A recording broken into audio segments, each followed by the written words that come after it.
Shalom, selamat berjumpa kembali dalam pertemuan ke-10 di mata kuliah strategi pembelajaran pendidikan agama Kristen.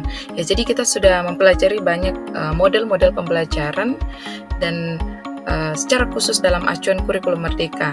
Dan hari ini kita akan bersama-sama melihat model pembelajaran berdiferensiasi.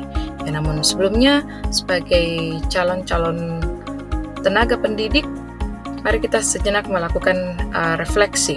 Nah, pernahkah kita menghadapi peserta didik dengan keberagaman mereka, misalnya minat mereka, kemampuan mereka, atau gaya belajar mereka?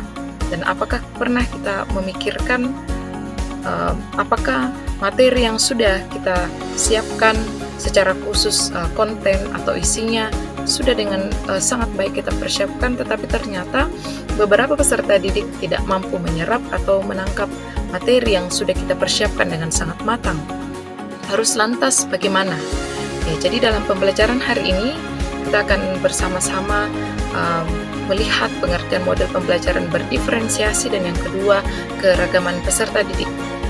Guru harus memahami bahwa tidak ada hanya satu cara atau metode atau strategi yang dilakukan dalam mempelajari satu bahan pelajaran, sehingga guru perlu untuk menciptakan pembelajaran yang sesuai dengan karakteristik atau keunikan peserta didik, sehingga peserta didik dapat berkembang sesuai dengan potensi, bakat, dan minatnya.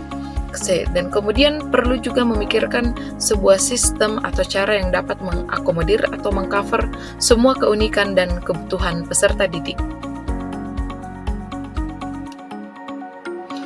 Sehingga kemudian kurikulum merdeka menghadirkan model pembelajaran berdiferensiasi. Nah, ternyata model pembelajaran berdiferensiasi itu bukanlah hal yang baru. Jadi mungkin beberapa dari kita baru ada yang pertama kali mendengar, tetapi ternyata bukanlah hal yang baru. Model pembelajaran berdiferensiasi ini telah diperkenalkan oleh Carroll and Tomlinson tahun 1995.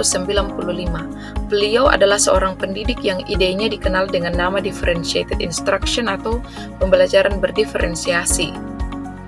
Nah, kemudian idenya tersebut dituliskan dalam buku yang berjudul How to Differentiate Instruction in Mixed Ability Classroom.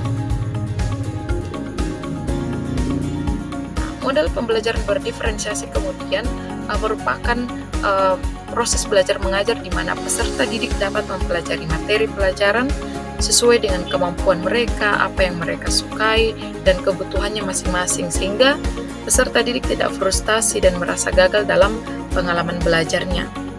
Nah, mari kita lihat ketika kita mau mengidentifikasi keragaman peserta didik, ada 3 aspek yang perlu diperhatikan. Yang pertama kesiapan, yang kedua minat, yang ketiga profil belajar. Jadi kesiapan itu berkaitan dengan kemampuan peserta didik dalam memahami materi. Jadi ada peserta didik yang berada di kategori awal, ada yang menengah dan lanjut. Dan kemudian aspek yang kedua yaitu minat, seperti ditunjukkan pada tabel. Ada minat peserta didik yang suka menulis, menggambar, menyanyi, bercerita, dan ada juga yang kinestetik.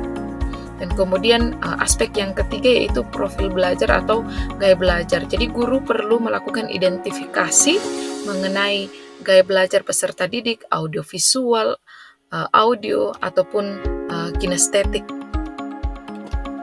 Nah, setelah guru mengidentifikasi keragaman belajar peserta didik dari 3 aspek keragaman ini, guru akan dengan mudah dapat menentukan metode atau strategi untuk menyampaikan materi kepada peserta didik. Jadi peserta didik memiliki satu tujuan untuk mencapai tujuan pembelajaran yang sudah ditentukan dengan cara atau gaya belajar yang berbeda-beda, namun tetap mencapai tujuan pembelajaran yang sama.